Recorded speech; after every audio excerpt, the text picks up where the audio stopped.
afternoon, Mr. Ito, Ms. Casillas. My name is Celine Casillas, and I'll first be presenting my chemistry PoL, and then I'll be presenting my math PoL. For chemistry, I'm in period 911. I'm going to be presenting on Unit 2.A, which is Atomic Structure and Nuclear Chemistry, which is Essential Skill 2.A to 2.E.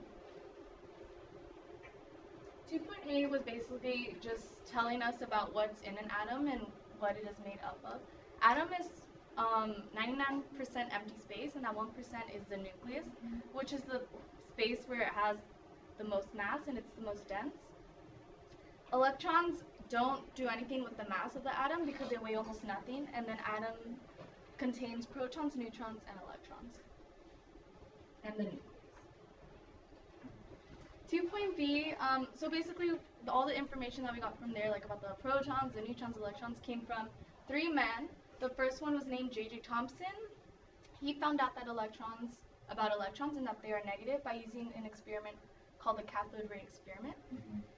And he shot in electrons, and they were attracted to the positive plate. That's how he found out that they were negative. The next person is Ernest Rutherford, which found out how the atom is 99% empty space because he did this experiment called the gold foil experiment.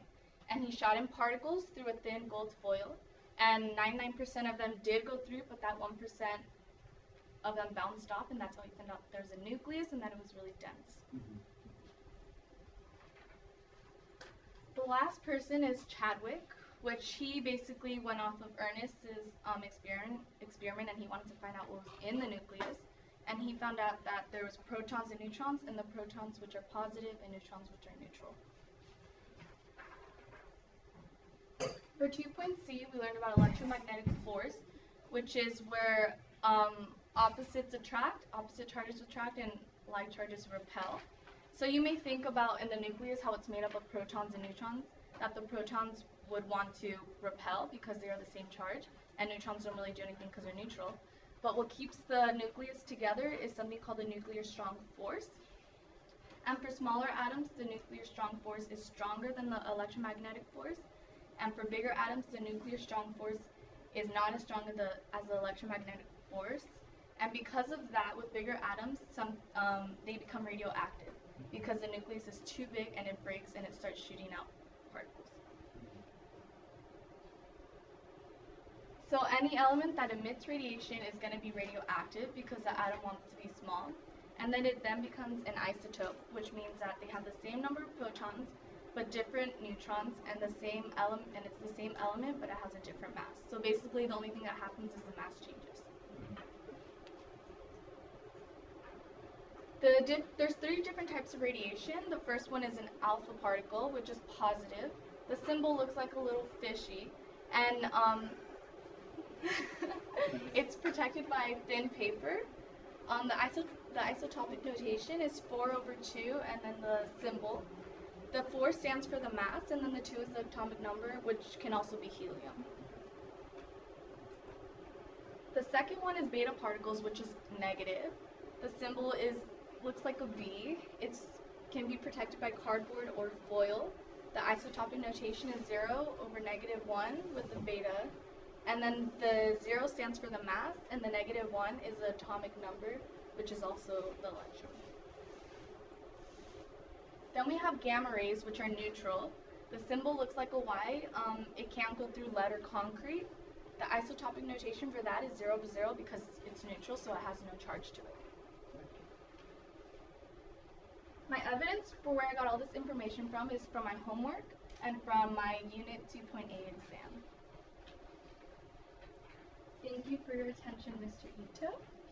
I am now ready to present my Integrative Math 2 PoL, and I'm in period 1. So as you can see with my homework completion chart, I did my homework throughout the whole semester, and I did ask for, if I was a little confused, I would ask from my peers questions, and also,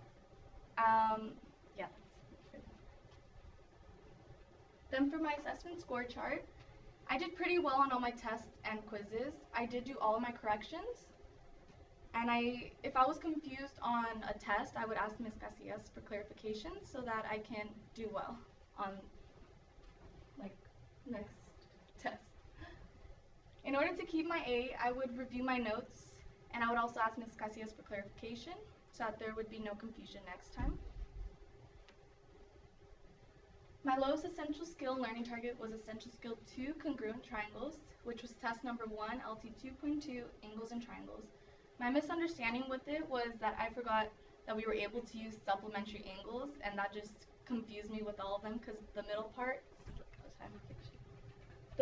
right here was all about using supplementary angles, and it just took me off track. But here's my test corrections for that. I think I deserve the grade that I currently have, which is an A in math class, because I do study for tests and quizzes beforehand, and I also do ask questions when I'm confused. Thank you for your attention, Mrs. Casillas. Any questions?